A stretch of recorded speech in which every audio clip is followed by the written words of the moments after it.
नमस्कार, न्यूज 24 देख रहे हैं आप। मैं हूं आपके साथ डॉक्टर मीना शर्मा। कहते हैं, कहावत है, सुना है हमने बहुत बार, शादी का लड्डू ऐसा है जो खाए वो भी पछताए, नहीं खाए वो भी पछताए। ठीक उसी तरह से गठजोड़ जो शादी का होता है, वैसे ही गठजोड़ राजनीतिक दलों का। फंस गए, किया तो भी फंसे और नहीं किया तब भी। इस वक्त देश में इंडिया गठबंधन के नाम से कांग्रेस और समाजवादी पार्टी मजबूत गठबंधन के रूप में विपक्ष की तस्वीर इस देश की सियासत में निभा रहे हैं। लेकिन उत्तर प्रदेश की सियासत में दोनों का गठजोड़ गठबंधन देश की सियासत के अनुकूल नजर नहीं आता है। इसलिए इस गठबंधन की तस्वीर प्रदेश की सियासत में एकदम अलग और देश की सियासत में एकदम अलग। अब उत्तर प्रदेश चुनावों की तैयारी शुरू कर रहे हैं राजनीतिक दल। ऐसे में समाजवादी पार्टी और कांग्रेस दोनों मिलकर उत्तर प्रदेश में किस राह पर चल रहे हैं, ये हम समझने की कोशिश कर रहे हैं हमारे खास मेहमानों के साथ। बीजेपी से हमारे साथ जो मेहमानों का पैनल है उसमें राघवेंद्र सिंह बीजेपी से जुड़े हुए हैं, धनंजय सिंह समाजवादी पार्टी से जुड़ने वाले थे लेकिन धर्मेंद्र सिंह समाजवादी पार्टी से, रोहन सिंह कांग्रेस पार्टी से जुड़ने वाले थे लेकिन कांग्रेस ने बाद में सोचा कि ये विषय नहीं है जिस पे प्रवक्ता को भेजा जाए, इसलिए प्रवक्ता को नहीं भेजा गया है। आलोक पांडे जी राजनीतिक विश्लेषक हैं और नावेश शिको जी वरिष्ठ पत्रकार हैं। आप सभी का बहुत बहुत स्वागत है। और इस पूरी सियासत की जो धुरी है वो है समाजवादी पार्टी उत्तर प्रदेश में, क्योंकि कांग्रेस तो वैसे ही सामने नहीं आ रही है, बात ही नहीं कर रही। कांग्रेस पार्टी को अपनी स्थिति धर्मेंद्र सिंह जी उत्तर प्रदेश की सियासत में समझने में समय लग रहा है। मीना जी, अब ये तो नहीं कह सकते कांग्रेस को समझने में समय लग रहा है। कांग्रेस बहुत पुरानी पार्टी है, राष्ट्रीय पार्टी है। अब कांग्रेस के नेता कांग्रेस में क्या निर्णय लेंगे तो कांग्रेस ही बता पाएंगे, कांग्रेस के ही लोग बता पाएंगे। लेकिन उत्तर प्रदेश के अंदर इंडिया गठबंधन के बैनर तले समाजवादी पार्टी चुनाव लड़ रही है। और जैसा कि कांग्रेस ने पहले भी कहा था और उनका स्पष्ट मत है कि उत्तर प्रदेश का जो एक उपचुनाव मिल्कीपुर होना है वो हमारे साथ है, हमको समर्थन दिया हुआ है। हमारे प्रत्याशी को कांग्रेस के सारे नेता मिलकर के चुनाव लड़ाएंगे, ऐसा कांग्रेस ने निर्णय लिया है। और हम सभी, हमें उम्मीद है आगे भी रहेगा और हम सभी लोग इंडिया गठबंधन के साथ महत्वपूर्ण चुनाव को आगे लड़ते रहेंगे। जी राघवेंद्र जी, आवाज आ रही है आपको मेरी? हाँ, अब आ रही है, बोले।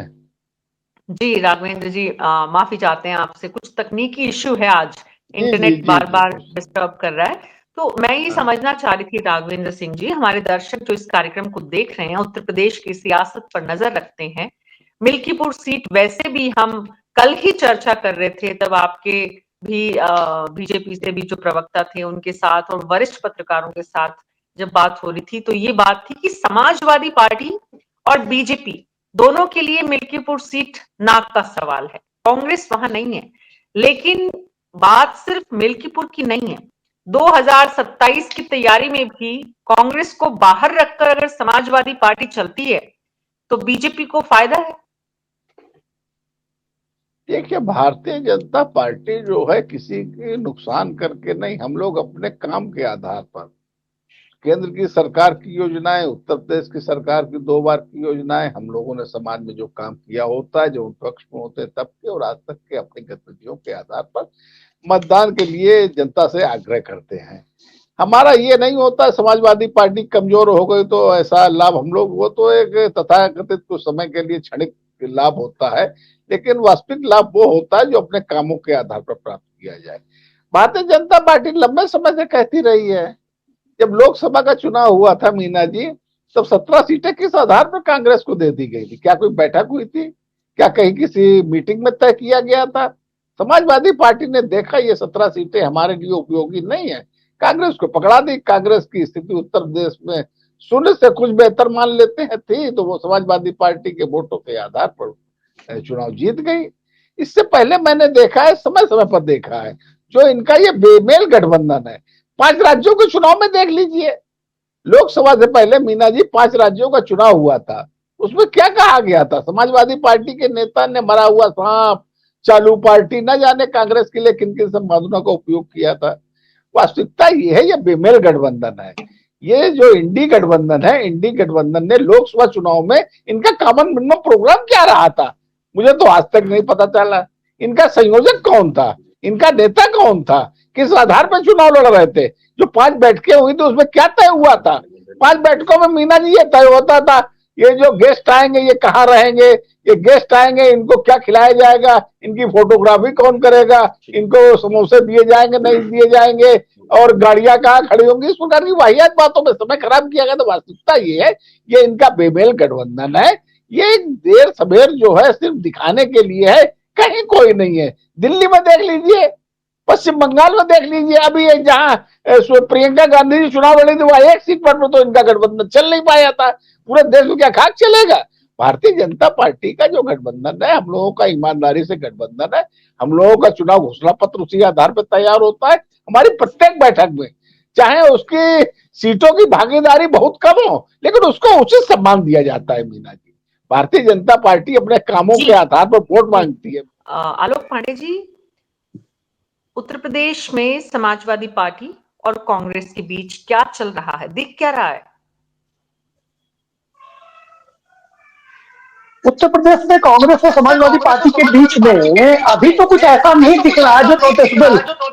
अगर यहाँ कुछ चल रहा है तो फिर वो नोटिस वैसे नहीं था कि कोई आदमी डूबता यहाँ निकलता नहीं, और तो अभी तो फिलहाल वो डूबे वाले उत्तर प्रदेश में निकले तो दिल्ली में, क्योंकि दिल्ली में जिस तरह से समाजवादी पार्टी ने अरविंद केजरीवाल का समर्थन किया, उससे कांग्रेस पार्टी के लिए बड़ी असहज स्थिति पैदा हो। उपचुनाव में कांग्रेस और क्या कर सकती थी?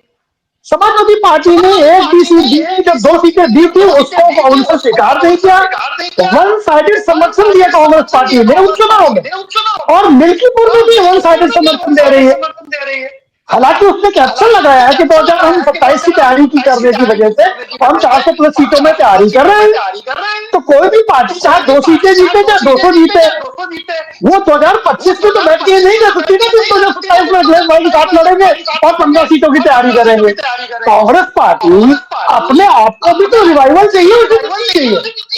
अब समस्या ये है कि जो इंडिया अलायंस है वो कांग्रेस पार्टी के वोटों को उससे छीन कर ही खड़ा हुआ है, और बीजेपी को हराने के लिए कांग्रेस का साथ होना भी जरूरी, बैकबोन है इंडिया अलायंस की। लेकिन अब इंडिया अलायंस के सारे जो घटक दल है उन्होंने तय कर दिया है कि इंडिया अलायंस से बगैर बैकबोन के जाएंगे वो। तो अब ये तो राम ही जाने कि बगैर बैकबोन के शरीर कैसे जीवित रहता है। तो इंडिया अलायंस के लोग भारतीय जनता पार्टी को हराने के लिए कांग्रेस का चारों की तरह उपयोग करते हैं, और जब योग करती जब हमें राज्यों में लड़ते हैं तो कांग्रेस को फिर भागे फैले में बंद करने की कोशिश करते हैं। तो ये जो क्षेत्रीय दल है इनका जो डुअल कैरेक्टर आज कांग्रेस पार्टी है, इससे भी बाहर निकलना होगा। या तो तय कर ले कि भारतीय जनता पार्टी को शिद्दत से हराना है और उसके लिए हमें अपने मतभेद मिटा करके और सबको एक साथ रहना है। लेकिन अब ये भी नहीं हो सकता कि 2.5 मिनट 12 मिनट सर्वे को जाए, अब बीजेपी को भी हरा ले और कांग्रेस मजबूत भी ना हो। इन 2 चीजों के बीच में इंडिया अलायंस फंसा हुआ है। वो कांग्रेस को मजबूत भी नहीं होने देना चाहता और बीजेपी को सत्ता से भी हटाना चाहता है। तो ये समस्या है, और कांग्रेस पार्टी की समस्या ये है तो किसी रूप में भी अभी वो विलेन नहीं बनना चाहती, इसलिए बहुत जगहों पर वो खून का घूंट पी के रह जाती है, उसमें उत्तर प्रदेश शामिल। जी, खून का घूंट पीना पड़ रहा है देश की सबसे पुरानी और सबसे लंबे समय तक हिंदुस्तान पे राज करने वाली पार्टी को। नावे शिको जी, समझ में आता है कांग्रेस पार्टी की स्थिति इधर कुआं इधर खाई। कम से कम उत्तर प्रदेश में समाजवादी पार्टी से दूर होकर अभी इस वक्त कम से कम जीना आसान नहीं है, और पास आकर भी सांस लेना मुश्किल है। मीना जी, हम लोग इस देश में नेटवर्क की परेशानियों को बर्दाश्त कर रहे हैं। नेटवर्क गड़बड़, नेटवर्क का कष्ट सह रहे हैं। इसी तरीके से इंडिया गठबंधन का जन्म हुआ तो नेटवर्किंग की परेशानी को वो झेल रहा है, वो कनेक्ट नहीं हो पा रहा है। जैसे हम लोग की आवाज कनेक्ट नहीं हो पा रहा है, वो शुरू से ही एक दूसरे से कनेक्ट भी नहीं हो पा रहे थे।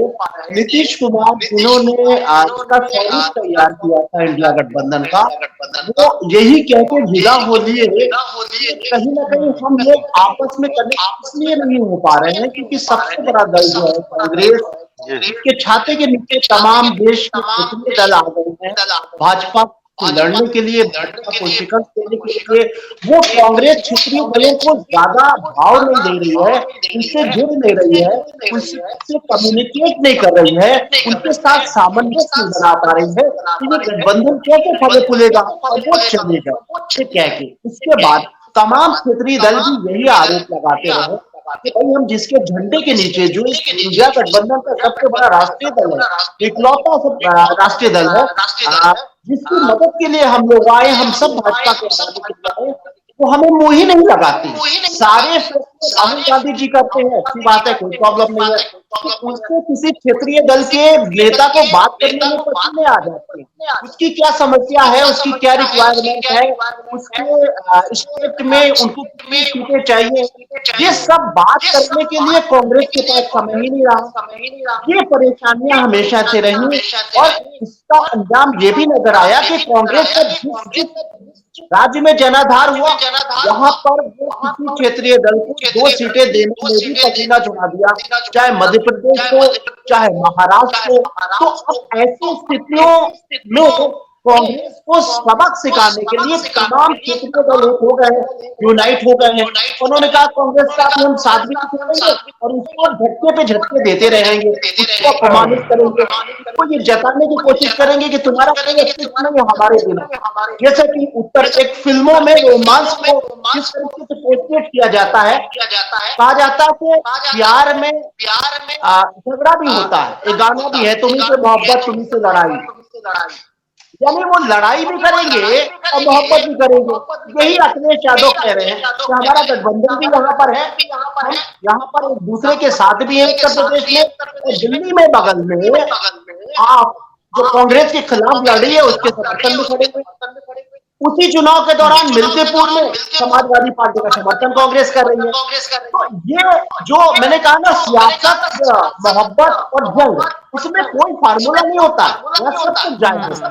यहाँ कहीं पर ये हमारा दुश्मन है विचारधारा के खिलाफ, कहीं पर ये हमारा हम विचारधारा, हमारी विचारधारा के साथ बहुत अच्छा। सियासत इसीलिए कहते हैं कि सियासत का कोई दीन, कोई ईमान नहीं होता, और यही भारतीय जनता पार्टी उस पर क्या कमेंट करेगी। उत्तर प्रदेश में तुम लोग देख रहे हैं ना, सरकार में बैठे हुए विधायक मंत्री क्या क्या कह रहे हैं अपनी ही सरकार को, वो भी तो सियासत का हिस्सा है। यहाँ पर इंडिया गठबंधन एक नहीं हो पा रहा है, एक दूसरे का विरोध कर रहा है, किसी राज्य में किसी के खिलाफ लड़ रहा है, कहीं पर समर्थन कर रहा है, वो भी कहने को राजी नहीं कि इंडिया गठबंधन टूट गया, कोई संयोजन भी नहीं है। यही हाल उत्तर प्रदेश में हम देख रहे हैं। सरकार का जो हिस्सा है वो कह रहे हैं सरकार में साथ उसकी गाय काटी जा रही है। अब योगी आदित्यनाथ के अधिकारी तो ये गड़बड़ कर रहे हैं, हम लोग सरकार का कह रहे हैं इस्तीफा भी नहीं देंगे। तो सियासत का जो नियम है, और हम लोगों के लिए ये है, इनका ना दीन है ना ईमान है, चाहे इंडिया गठबंधन हो, चाहे एनडीए हो, चाहे भारतीय जनता पार्टी। लेकिन नावेश शिको जी, अफसोस देखिए कि जिसका कोई दीन न ईमान, वो पूरी दुनिया की, कम से कम अपने प्रदेश के लोगों की किस्मत तय करते हैं। तो इस किस्मत को तय करने में जहां उत्तर प्रदेश की जनता है, वो भी सोचे समझे जाने देखें कि उन्हें उन नेताओं को वोट देकर जिताना है जो कम से कम, लेकिन उनके पास विकल्प नहीं है। बात ये धर्मेंद्र कुमार सिंह जी की विकल्प जनता ढूंढती है। सत्ता में रहते हुए योगी आदित्यनाथ को 10 साल हो रहे हैं, तो ऐसे में विकल्प की जब तलाश करेगी और आप लोग ऐसे बिखरे हुए रहेंगे तो आपका वोट बैंक टूटेगा, तो नुकसान किसको होगा? देखिए सॉरी देखिए, जिस तरह से उत्तर प्रदेश के अंदर, जहां तक उत्तर प्रदेश की बात है, पहली बात तो मैं, हमारे जो पूर्व वक्तागण रहे हैं, भाई आलोक जी कह रहे थे क्षेत्रीय दलों की सबकी डबल स्टैंडर्ड की पॉलिसी होती है, इससे सख्त आपत्ति है। इस तरह के शब्दों परहेज से बचे। हम वैचारिक गठबंधन करते हैं और राजनीतिक पार्टी है, इंडिपेंडेंट राजनीतिक पार्टी है। विचारधारा जहां मिलेगी, जहां जो निर्णय लेना होगा, हमारे नेता, हमारे जो पार्लियामेंट्री बोर्ड वो निर्णय लेते हैं, उस आधार पर हम काम करते हैं। दिल्ली में भारतीय जनता पार्टी की सांप्रदायिक राजनीति को रोकने के लिए लगातार आम आदमी पार्टी का रिस्पांस अच्छा रहा, लगातार रोकती रही, इसलिए दिल्ली में हम उनके साथ हैं। आम आदमी पार्टी ने लोकसभा के चुनाव में बिना शर्त हमको समर्थन भी दिया था। 24 के चुनाव में हमारे वैसे भी नैतिकता ये कहती है कि उनको उनके साथ रहा जाए। इसी तरह जहां जो जरूरत होती है, जिस तरह से वो निर्णय हमारी पार्टी और हमारे मुखिया लेते हैं, उस हिसाब से हम लोग काम करते हैं, विचारधारा से समझौता नहीं करते हैं। दूसरी बात, जहां तक वैचारिक गठबंधन के हमारे साथी राघवेंद्र जी कह रहे थे, अरे राघवेंद्र जी की पार्टी में गठबंधन है किससे? वो एक वर्ग को कहते हैं कपड़े से पहचान लीजिए, ज्यादा बच्चों से पहचान लीजिए, पाकिस्तान मुसलमान का नाम लेते हैं और उनके गठबंधन के साथी 5% मुसलमानों का आरक्षण अपने एजेंडे में करके आते हैं चंद्रबाबू नायडू साहब। बिहार में क्या हुआ वो देख ही रहे हैं। उत्तर प्रदेश के अंदर क्या चल रहा है, नावेद जी अभी बता ही रहे थे कि एक विधायक कह रहे हैं कि सपा सरकार में एक गाय कटती थी थाना सस्पेंड हो जाता है, यहाँ तो एक तरफ से कट रहा है, एकदम योगी आदित्यनाथ जी के संरक्षण में गोकसी हो रही है खुलेआम, जो गाय को माता कहते हैं। वैसे भी भारतीय जनता पार्टी इस मामले में बहुत आगे है। गाय को माता जरूर कहते हैं, लेकिन गाय 20 कंपनियों से हजारों करोड़ चंदा ले लेते हैं, चंदा लेने में उन्हें कोई परहेज नहीं। खैर, एक उनके स्टेक होल्डर है संजय निषाद जी, निषाद पार्टी के। अब उनको सामने समस्या है कि वो देख रहे हैं जो उनकी विचारधारा है पिछड़ों दलितों की, उसके साथ भारतीय जनता पार्टी अन्याय कर रही है, लेकिन मंत्री पद का लालच है कि छोड़ भी नहीं पा रहे हैं, रहे गाहे बेगाहे सरकार को कोस के किसी तरह मंत्री पद का एंजॉय कर रहे हैं। कमोबेश वही हालत ओम प्रकाश राजभर की है। और एक तीसरा दल है उनके साथ, वो केंद्र की भी सरकार से नाराज है, उत्तर प्रदेश से भी कभी केंद्र की तरफ भागते हैं कभी इधर, और उनके मंत्री ने तो खुलेआम मंच से एक अधिकारी को कहा कि वो मेरे सीने में गोली चला के दिखाएं, और क्या क्या कहा वो पूरे पब्लिक डोमेन में, उसको बताने की जरूरत नहीं बार बार रिपीट करने की। उन्होंने प्रशासन पर सीधे आरोप लगाए, उत्तर प्रदेश के मुख्यमंत्री पर लगाए। यूपी दिल्ली के बीच क्या है ये भी पूरा देश प्रदेश जान रहा है, हमको उस पर नहीं जाना। लेकिन एक बात राघवेंद्र जी से सहमत है और बहुत प्रसन्न हुए आज पहली बात सुनकर के कि अपने नेताओं से अलग हट करके राघवेंद्र जी ने कहा कि हम काम की बात करके चुनाव लड़ेंगे। भाई कम से कम मुझे बड़ी खुशी हुई, क्योंकि इनके जब प्रधानमंत्री जी का जबान खुलती है, उत्तर प्रदेश के मुख्यमंत्री जी की तो खैर बात ही जाने दीजिए, तब किसी न किसी वर्ग को चिढ़ाने की बात करते हैं, कहीं खुदाई की बात करेंगे, कहीं एक वर्ग को पहचानने की बात करेंगे, कहीं इनके एक मंत्री कहेंगे कि इनको जो पाकिस्तान भेज दिया जाए, एक कहेंगे गोली मारो। तो ये इस तरह के लोगों के बीच भी रह करके अगर राघवेंद्र जी जैसे साथी हैं कि कम से कम ये बात कहेंगे कि हम जो काम किए उस पर वोट लेंगे, तो स्वागत है। मिल्कीपुर के चुनाव की जो बात है, मीना जी आपके सवाल का जवाब दूं उसके पहले तो मिल्कीपुर के उपचुनाव में लगातार अवधेश प्रसाद जी 9 बार एमएलए रहे, वहां से 7 बार सुहावल विधानसभा से, उसी का नाम बदल गया जब मिल्कीपुर विधानसभा हो गई, तो 12 और 22 में लगातार जीते हैं। 2024 के चुनाव भी वहां से लीड लिए हैं अच्छा खासा, तो वहां कोई लड़ाई नहीं है। ये सर्वे में पहले भारतीय जनता पार्टी समझ गई कि क्या होने वाला, जनता का मन उन्होंने भांप लिया था, इसीलिए लगातार वहां के चुनाव से भागते रहे।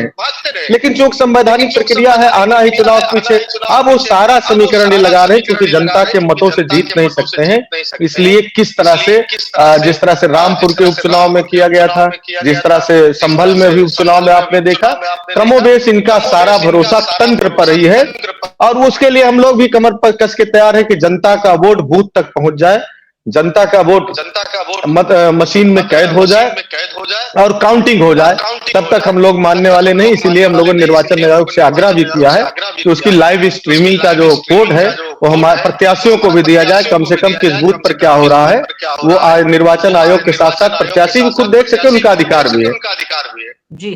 अब दूसरा, कांग्रेस के समझौते के सवाल पर लगभग मैंने बता ही दिया। धर्मेंद्र जी के पास चलते हैं। ठीक है धर्मेंद्र जी, चुनाव की बात तो अभी आने वाले दिनों में हम बहुत बार करेंगे, और आप ये भी कह रहे हैं कि भाई मिल्कीपुर पे तो कहीं कोई कंफ्यूजन नहीं है, वो तो समझ में आता है। कंफ्यूजन मिल्कीपुर में होने से तो परेशानी आपकी बढ़ेगी, तो आपको वहां पर तो कांग्रेस पार्टी को साथ लेकर जितना चलेंगे उतना ही आपके लिए अच्छा है, क्योंकि ये वैसे भी बहुत प्रतीकात्मक सीट है। एक सीट से भाग्य नहीं बदलता है, लेकिन संदेश की राजनीति में उसका असर बहुत होता है। 400 सीट में इस एक सीट की इतनी इंपॉर्टेंस क्यों है, ये हम कल डिस्कस कर चुके हैं, वापस उस पर नहीं जाएंगे। राघवेंद्र सिंह जी, गठबंधन की राजनीति आपसे ज्यादा कौन जाने। बीजेपी ने गठबंधन की सरकार अटल बिहारी वाजपेयी जी के समय चलाई, उसके बाद आवाज साफ नहीं आ रही है मीना जी। जी राघवेंद्र जी, आपको आवाज मिल रही है? बिल्कुल समझ बहुत हल्की मिल रही है, आवाज समझ में नहीं आ रही है, बोले जरा एक बार और। राघवेंद्र जी, सवाल ये है कि गठबंधन की राजनीति तो बीजेपी ने ज्यादा की है, गठबंधन के खट्टे मीठे अनुभव बीजेपी के ज्यादा हैं। 1 वोट से अटल बिहारी वाजपेयी की सरकार गठबंधन की राजनीति की ही एक तरह से वो चढ़ी थी, सूली चढ़ी थी। तो गठबंधन का अर्थ, गठबंधन का दर्द आपसे ज्यादा कौन जानता है? हाँ मीना जी बिल्कुल सही कह रहे, लेकिन भारतीय जनता पार्टी जो है गठबंधन धर्म को निभाना जानती है। हम लोगों ने 37 दलों की सरकारें चलाई थी और पूरी ईमानदारी से चलाई, 5 साल चलाई, ऐसे ही नहीं चलाई हम लोगों ने। वास्तविकता ये है चाहे उत्तर प्रदेश में केंद्र हो, हमारे गठबंधन के साथियों का अलग घोषणा पत्र नहीं होता है, हमारे गठबंधन के साथियों का अलग नेता नहीं होते हैं। हम लोग जो है प्रयास करते हैं, हम लोग एक मंच पे दिखाई पड़े, हम लोग काम करते हैं। उत्तर प्रदेश में देखिए गाहे बगाहे कोई बातचीत होती रहती है, जब ज्यादा बर्तन होते हैं थोड़ी बहुत खटखटाहट भी आती है, हम लोग इसको इग्नोर करके हम लोग एक जो कॉमन मिनिमम प्रोग्राम बनाते हैं। आपके यहाँ जब बर्तनों की आवाज आती है तो थोड़ी बहुत आती है, समाजवादी पार्टी के यहाँ से बर्तनों की आवाज आती है तो आपको लगता है पूरा मोहल्ला उठ गया है। हाँ? ये वास्तविकता यही है, इसका कारण ये डबल स्टैंडर्ड है मेरी बात नहीं, डबल स्टैंडर्ड क्यों है ये भी मैं बता रहा हूँ। डबल स्टैंडर्ड नहीं है, इनका गठबंधन होता है, इनका कोई नेता तो होता नहीं है।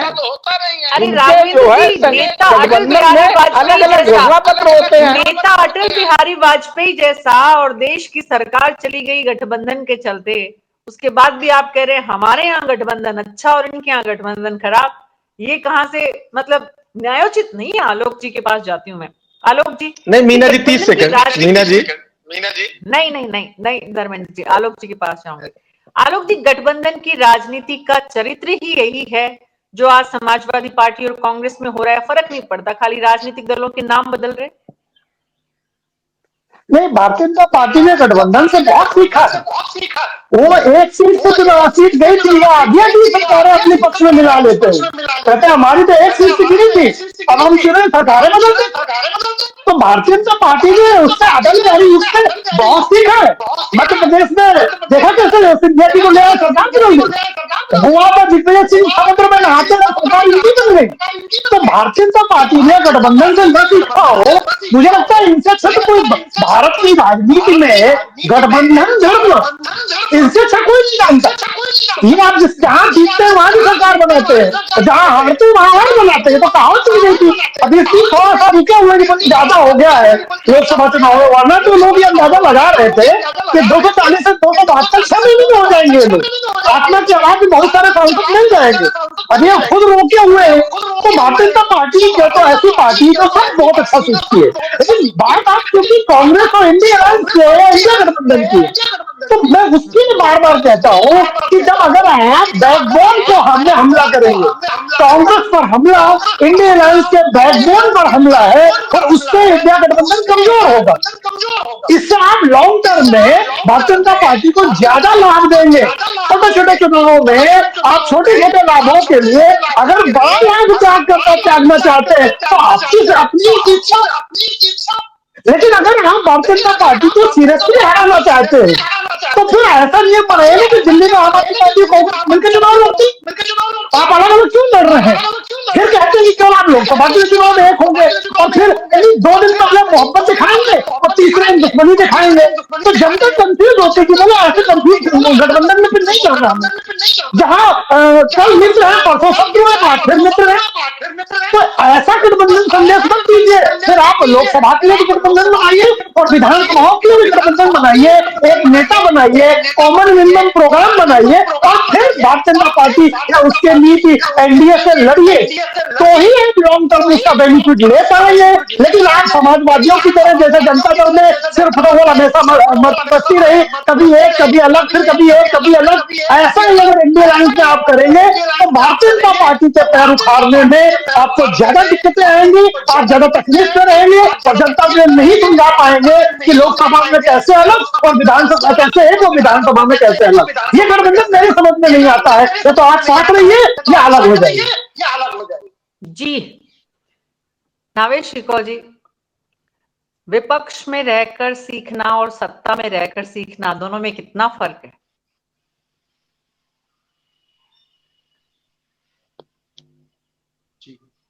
आवाज आपकी नहीं आ रही। नाविद जी, मैंने कहा भारतीय जनता पार्टी ने विपक्ष में रहकर गठबंधन की राजनीति को सीखा। कांग्रेस पार्टी ज्यादा सत्ता में रही, विपक्ष में अब है, इसलिए विपक्ष में रहते हुए गठबंधन की राजनीति को सीखना उतना आसान कांग्रेस पार्टी के लिए इस वक्त नहीं है, या यूं कहना चाहिए कांग्रेस पार्टी बैकबोन जो इंडिया गठबंधन की है उसको नुकसान पहुंचाने का क्षेत्रीय दल साहस इसीलिए कर पा रहे क्योंकि आज कांग्रेस पार्टी उस स्थिति में नहीं है जैसे कि बीजेपी अपने गठबंधन में तुलनात्मक रूप से होती है। जी बिल्कुल, आपने सही कहा, क्योंकि कांग्रेस की स्थिति सुधरी है लेकिन इतनी बेहतर नहीं है जितनी विपक्ष में भारतीय जनता पार्टी मजबूती से आगे बढ़ी। खासतौर से अटल बिहारी वाजपेयी जैसे नेता थे उनके पास में, उनका अपनी एक विचारधारा थी जो अटूट विचारधारा, और उस वक्त उनके साथ में कुछ क्षेत्रीय दलों का आना, कम से कम वो काबू में क्षेत्रीय दल थे। और सबसे बड़ी बात है कि अटल जी वाली भारतीय जनता पार्टी का कोऑर्डिनेशन और संयोजन भी बहुत बेहतर था। कांग्रेस जैसा नहीं था कि खड़गे जी फैसला करेंगे अंतिम, या राहुल करेंगे, या प्रियंका जी की राय आ जाएगी, इस तरह नहीं था। भारतीय जनता पार्टी इसके बिल्कुल अलग एक मजबूत विपक्ष के तौर पे थी, उसके नंबर कम थे, इसलिए उसने तमाम दलों को अपने साथ किया। कांग्रेस की जो स्थिति है इस वक्त, मोटा मोटा मान सकते हैं कि ये बिखर चुका है, इंडिया गठबंधन बिखर चुका है। लेकिन वो चीजें मैं बहुत महत्वपूर्ण कहना चाहता हूँ, देखिए इंडिया गठबंधन भले ही खत्म हो या ना हो, उत्तर प्रदेश में कांग्रेस और समाजवादी पार्टी अगर अलग हो गई तो दोनों का बड़ा नुकसान होगा और भाजपा से नहीं लड़ पाएगी। कारण क्या है, समाजवादी पार्टी आपका मुस्लिम वोट बैंक जो है, अगर कांग्रेस इसके खिलाफ उत्तर प्रदेश में किसी भी चुनाव में लड़ती है तो बिखर जाएगा, तो जमीन खिसक जाएगी। दलितों को जो अपनी तरफ आकर्षित करने का जो विपक्ष में प्लान है, वो समाजवादी पार्टी के साथ में अकेले दलित नहीं आ सकता, जबकि एक कॉकटेल ना हो, जबकि कहीं ना कहीं दोनों का मिक्सअप ना हो। जब तक दोनों समाजवादी पार्टी और कांग्रेस का जब मिलन होगा तभी दलितों को उत्तर प्रदेश में अपनी तरफ खींचना सफल होगा, जैसे लोकसभा में हुआ था, चुनाव में नहीं हो सकता। तो सबसे बड़ी बात, और दूसरी बात एक जो सबसे अहम है कि स्वरूप दिखाई दे रहा है कि क्षेत्रीय दल एक अपनी अलग ताकत बना रहे हैं कांग्रेस के खिलाफ, मतलब कांग्रेस के बिना। तो ये बताइए कि ममता जी अखिलेश यादव को उत्तर प्रदेश में क्या फायदा पहुंचा सकती है, और अखिलेश यादव जी ममता को क्या पहुंचा सकते हैं पश्चिम बंगाल में, केजरीवाल को समाजवादी क्या फायदा पहुंचा सकते हैं? कुछ नहीं। केजरीवाल उत्तर प्रदेश में अखिलेश यादव को क्या फायदा पहुंचा सकते हैं? कुछ नहीं। लालू जी को क्या फायदा पहुंचा सकते हैं ये केजरीवाल? कुछ नहीं। ममता जी लालू जी को क्या फायदा पहुंचा सकती है? लालू की पार्टी ममता को क्या फायदा? ऐसे अगर गठजोड़ होता है जिससे क्षेत्रीय दल होते हैं तो वो किसी काम का नहीं होगा। ये विपक्षी दलों के नेता भी जानते हैं, केवल वो यूनाइट हो रहे हैं इसलिए क्योंकि कांग्रेस को राइट टाइम किया जा सके, उसको दबा के उससे अपनी शर्तें पूरी करवा जा सके। जो अपमान सहा, चाहे मध्य प्रदेश में समाजवादी पार्टी ने सहा हो, चाहे वो महाराष्ट्र में सहा हो, जैसा कि कहा जाता है समाजवादी पार्टी के नेता कहते हैं कि हमें 2 सीटों के लायक भी नहीं समझा, तो वो जताना चाहते हैं कि अगर तुम मुझे सम्मान नहीं दोगे, 2 सीटों के लायक नहीं समझोगे जहां तुम्हारा जन्म है, तो हम अपने सूबे में भी तुम्हारा इस वक्त राइट टाइम करने का वक्त है क्षेत्रीय दलों का। लेकिन क्षेत्रीय दलों के नेताओं को भी ये पता है कि ये गठबंधन जो थर्ड फ्रेम जैसा है क्षेत्रीय दलों का, वो पॉलिटिकल फायदा कोई नहीं ले पाएगा एक दूसरे से, और कांग्रेस का साथ जरूरी है किसी भी हालत में, और खासतौर से उत्तर प्रदेश में। उत्तर प्रदेश में समाजवादी पार्टी अगर लड़ती है तो दोनों की मनियामेट हो जाएगी, और अगले विधानसभा चुनाव में योगी हैट्रिक मार सकते हैं, ये सब जानते हैं। और जिस बात को जानते ही लड़ करके भिड़ भिड़ के एक दूसरे को ताना देने के बाद भी कांग्रेस और समाजवादी पार्टी कम से कम उत्तर प्रदेश में साथ रहेगी, ये मुझे लगता है। जी जी, बहुत बहुत शुक्रिया आप सबका इस चर्चा में शामिल होने के लिए। जो कुल मिलाकर बात समझ में आ रही है वो ये कि गठबंधन की राजनीति का एक चरित्र है, वो चरित्र समय समय पर हमें हर राज्य में देखने को मिलता है, भले ही वहां पर गठबंधन के दल अलग होते हैं। अखिलेश यादव और राहुल गांधी 2 युवा चेहरे बीजेपी को सत्ता से बेदखल करने के लिए एक साथ तो हुए हैं इंडिया गठबंधन में, लेकिन उत्तर प्रदेश की सियासत में अखिलेश यादव का सिक्का ज्यादा चलेगा और देश की सियासत में राहुल गांधी का। ये दोनों को ठीक से समझ लेना चाहिए। जब ठीक से समझ लेंगे तो इस तरह की चर्चाएं बाजार में कम होंगी। और वैसे नाम न हुए बदनाम सही, तो दोनों को खबरों में बने रहने के लिए भी इस तरह की राजनीति सूट करती है। कुल मिलाकर मिल्कीपुर पर नजर सबकी है। कांग्रेस और सपा वहां पर मिलकर कितना साथ चल पाती है और बीजेपी को कितना वहां से दूर रख पाती है, ये देखना काफी दिलचस्प होगा। लेकिन 2027 की जंग में कांग्रेस पार्टी उत्तर प्रदेश की सियासत में कैसी भूमिका निभाएगी, ये हम अगले 2 साल अलग अलग तरह से अलग अलग विषयों पर चर्चा करेंगे, समझेंगे। और राष्ट्रीय राजनीति में कांग्रेस पार्टी की आज जो स्थिति है उसका उत्तर प्रदेश की सियासत में क्या असर होगा, वो भी जानेंगे। अभी तो योगी आदित्यनाथ की सरकार को चुनौती देने के लिए समाजवादी पार्टी और कांग्रेस एकजुट है। बीच बीच में छिटपुट खबरें, घटनाएं जो आती हैं उनकी वजह से इस तरह की चर्चाएं होती हैं जो गठबंधन की राजनीति का हिस्सा है।